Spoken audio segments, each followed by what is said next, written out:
All right, hey guys, welcome back. Got some interesting news today. Some of it's kind of funny. Uh, some of it's not so funny. Actually, some of it's really bad. Hang on. There we go. That's a little better. All right, so just to kind of kick the day off, I have this article from CNN here. It's about a guy who's, I guess, a teacher. He's a teacher at the University of Texas in Austin. So he's a libtard. They all are. All teachers, all college professors are. Okay, maybe not all. Most are. But he's your standard libtard, and I'll show you why as we read through this article for a second.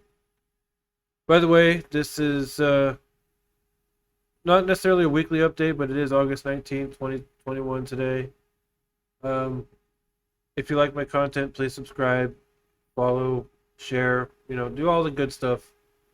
I am trying to expand. I want to get out there and try and red pill as many semi-lucid libtards. I mean, I know they're few and far between, but we do want to at least try. So let's start the day off by poking a little bit of fun here.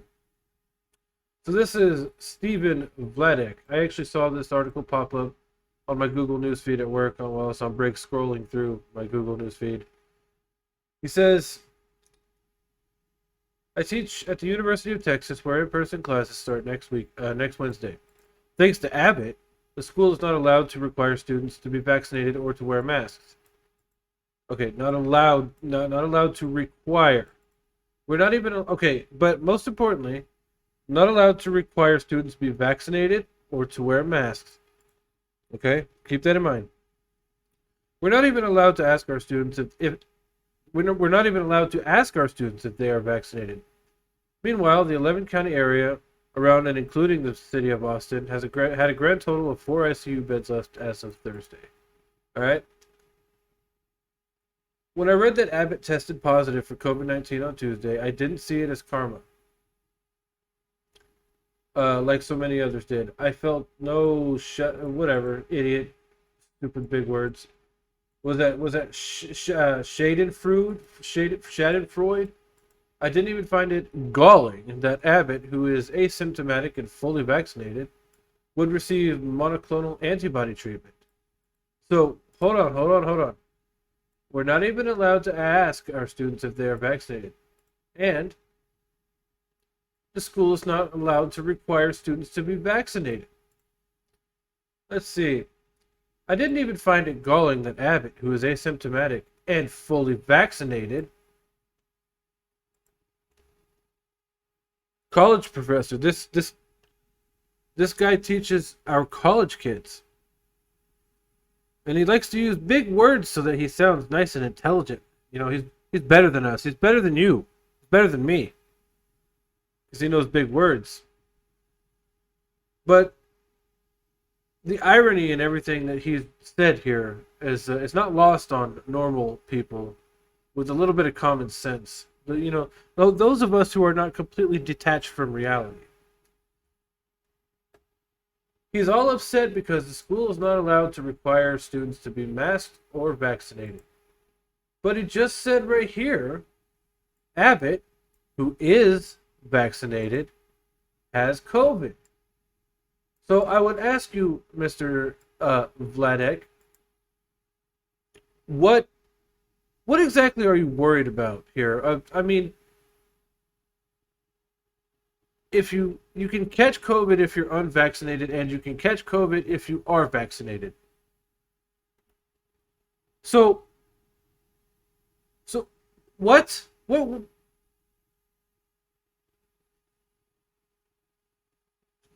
Okay, was it? So what's option 3 here? What the fuck are you worried about? Why does it matter if the kids are vaccinated or not? Why does it matter if they wear masks or not? You wear a mask, you get COVID. You don't wear a mask, you get COVID.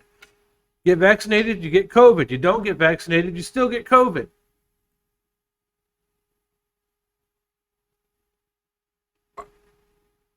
I know, they're all this dumb. All of them are. They're all this stupid.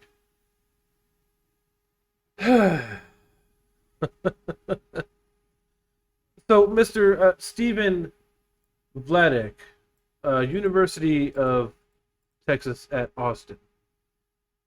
If you ever see this video, I hope you do. And I want you to know that I, as a regular Texan and American who is not college educated, who in fact has a lot of really bad habits that are really bad for my health, and believe it or not, I know a lot of fairly big words. I mean, I'm not going to go into my educational background, but suffice to say, I've chosen to not be like you. Okay, I'm just gonna throw that out there. You are a fucking moron. You and everyone like you. Okay. I hope you see this. Just understand it. All right. So moving on. So we had yesterday on Maria Bartiromo on Fox Business. I like Maria. I don't really watch a whole lot with Maria. I don't watch a whole lot of Fox outside of Tucker Carlson and the occasional Hannity. I can't stand most of them. They're just as bad partisan warmongers as anyone on the fucking left is. Except for Tucker. Tucker, I love Tucker. Tucker is amazing. But Maria does a pretty good job most of the time. A lot of the times I think she really misses the mark on things, but she did an interview with Donald Trump on the phone yesterday, and she asked him about the COVID shots, and I think we're finally going to see Donald J. Trump start to change his mind. Maybe he'll admit to his mistake at some point. But I just want to play this part of this clip for you guys. Donald Trump is finally starting to come around and realize what the rest of us already know, okay? Here it is. But I still come back to the idea... of a booster shot. I mean, yes, you're right. The vaccines work. We've seen that. That sounds, you know what? That sounds to me like a money-making operation for Pfizer. Okay? Think of the money involved. Getting an a extra booster. shot, that's tens of billions of dollars. How good a business is that? If you're a pure businessman, you say, you know what? Let's give them another shot. That's another $10 billion of money coming in. The whole thing is just crazy. It doesn't... You wouldn't think you would need a booster. You know, when these first came out, they were good for life. Then they were good for a year or two, and I could see the writing on the wall. I could see the dollar signs in their eyes of that guy that runs Pfizer. Yep. You know, the guy that announced the day after the election that he had the vaccine. But we knew that, and I knew that. Yeah, and he announced it November 9th. You're right. A few days after the election. Mr. Yeah, so Donald Trump is finally starting to come around on the big scheme here. I just wish that Donald Trump would ask the question of himself how every vaccine in history has taken decades to make, but somehow this one took 6 months. And I know Donald Trump will tout Operation Warp Speed until the end of his days. But I just don't buy it that our medical technology has advanced so far since 1997, which was the last time a major vaccine was completed. And that one, I believe that was the HPV vaccine, and that one took 20 or 30 years to develop. You mean to tell me in the 30 years since then, our medical technology has developed to the point where we can make vaccines in 6 months if you throw enough money at it? I just don't fucking buy it. And I don't think Trump, at his core, I don't think he buys it either, but he can't come out and say that. All right, so in a more somber news, this is something, this right here. So outside of Capitol Hill earlier today, a guy sent out a bomb threat, and a bunch of buildings were evacuated. Police eventually, talked him out of doing it, whatever. See, this is tragic. A man who claimed to have a bomb threatened to authorities after an hour-long standoff in front of the Library of Congress. The incident, which led to most of Capitol Hill being evacuated, happened barely 7 months after the Capitol was attacked by a mob of violent Donald Trump supporters. And there it is. There it fucking is. See, authorities don't even have a motive. The guy started sobbing and talking about losing loved ones and losing his insurance and all that, and he started screaming, "The revolution has begun," or "We here, the revolution is here." They wanted to speak with Joe Biden, but before any information has even really come out for this, there it is. Capitol was attacked by a mob of violent Donald Trump supporters, which never happened, by the way. They're still holding on to this lie about the January 6th insurrection, as it were. You know, when a bunch of old people took a tour through the Capitol building, through Congress, and a couple of Antifa thugs who dressed up as Trump supporters went in there and broke stuff, most of which were identified, and photos and full histories were put out shortly after all this happened. But nobody wants to talk about that. Nobody on Capitol Hill, anyways. So it's trending on Twitter as of today that MAGA people are all terrorists. So I just want you all to know, and keep in mind that the DHS has already classified all of us as terrorists because we questioned the efficacy of the COVID vaccines. We questioned the legitimacy of the election that installed President Biden into office, and because of that, we are now labeled terrorists. But it's trending, so those of you out there who are of the MAGA crowd, the Donald Trump supporters, the Make America Great Again, like myself, watch yourselves. Because I have a feeling over the next few weeks, as more information about this comes out, obviously this is just a distraction. But it's a distraction that's going to really catch the attention of a lot of the leftist sheeps and Marxists, the real terrorists. So we might start seeing, I would wager that we'll start seeing targeting of MAGA people again, attacks on the rise. But again, this is all part of the big distraction. I laid it out a couple weeks ago, and anybody out there that watches some of the other big name information people out there knows that it's pretty much been expected and predicted that as we get closer to the revelations that is going to be the Maricopa County audit, elections audit, that things were going to start accelerating, because we all know that audit is it's a forensic audit, is going to reveal that massive amounts of cheating happened in the 2020 election, and that Joe Biden was in fact installed and not really elected. So as we get closer to that information being released to the public, as far as I know, it's already gone to the Senate, and they should be reviewing it by now, if not soon. And then shortly after that, it'll be made public knowledge.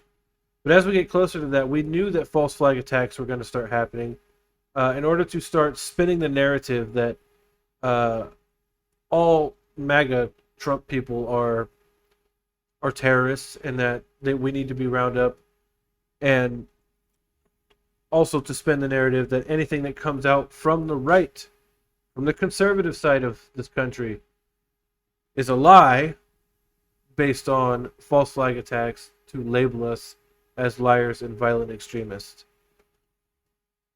So it's coming. The worst is yet to come.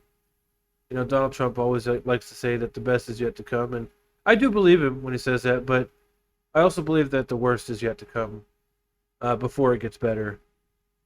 Hopefully one day we'll all be vindicated. But the good news is the mainstream media is starting to come around. You know, I've been watching reports from CNN and MSNBC over the past few days, questioning Biden's competency. Matter of fact, I have. I'll have to pull it up maybe at a later date, but I've got. I had found an article that I shared on the Fedup with Democrats, a Facebook page about I think it was an MSNBC host who went through the whole litany of things that Joe Biden has so far in his 7 months as president has managed to fuck up. I mean, he's fucked up more than any other president in history. No, let me rephrase that. No. He's fucked up the most in the shortest amount of time than anyone else in history, any other president in history. I don't think there's been another president in the history of this United States who, within 7 months, destroyed the border, destroyed the economy, destroyed a foreign nation, and then decided to go take a nap at Camp David for a week at the end of all of it. Yeah, don't you guys find it odd that he's been curiously silent? Biden, he came out of hiding from Camp David a couple days ago to put out that ridiculous statement on Afghanistan where it wasn't even about Afghanistan. He just talked about COVID. And then George Stephanopoulos did an interview with him shortly after, asking him about if there was asked him if there was any way to do things better, and he outright said no. I couldn't have done it better. My hands were tied. It's Trump's fault. Blaming Trump, as usual. That's all he can do. But ever since then, he's gone back to Camp David since then. And his reasoning is because he can't sleep. Okay, he can't sleep in the White House. He needed to go to Camp David to get some sleep. And you notice how we haven't heard a fucking word from Kamala's mouth in the last 7 days. Not one, not a presser. The White House is dark at this point. The White House has gone dark. We haven't heard shit from the Pentagon. We haven't heard shit from the White House. All we've heard is Biden's stupid bumbling words. And our top generals, apparently, that are leading the military. The reason I say we haven't heard shit from the Pentagon is because, well, the people that we see in the news, they don't run anything. Okay, they're puppets as well. You telling me General Woke Milley, who cares about pregnant women being able to fly stealth bombers? You telling me this motherfucker runs the military? I don't think so. And this other dude talking about, what was his name? The black dude. There is no way to extract our civil American citizens from Afghanistan. Seriously? We have the most powerful military in the world. You know, the British Army is extracting British civilians from Afghanistan now. The British fucking army, some of the biggest, you would think the biggest pansies. You know, next to the Afghan army that all just ran away when the Taliban came in. But yeah, so Britain and France are pulling their people out, but the United States military, the most powerful military on the planet, with a $720 billion a year budget, we can't do it. It can't be done. Yeah, these dudes aren't running our fucking military, okay? The Pentagon's been silent. The White House has gone dark. Something big is about to go down. Mark my words, something huge is about to go down. Kamala's pissed off because she's not being trained to be able to take over the presidency in the event that something happens to Joe Biden. And I think that's because when Joe Biden gets removed from office, she's going to be removed from office as well. Something huge is about to happen. I hope so. Hope this fucking whole nightmare comes to an end soon, because I still don't believe that I've woken up. Matter of fact, I'm going to go take some psych tests to make sure that I'm not the one that's losing my fucking mind. All right, good night.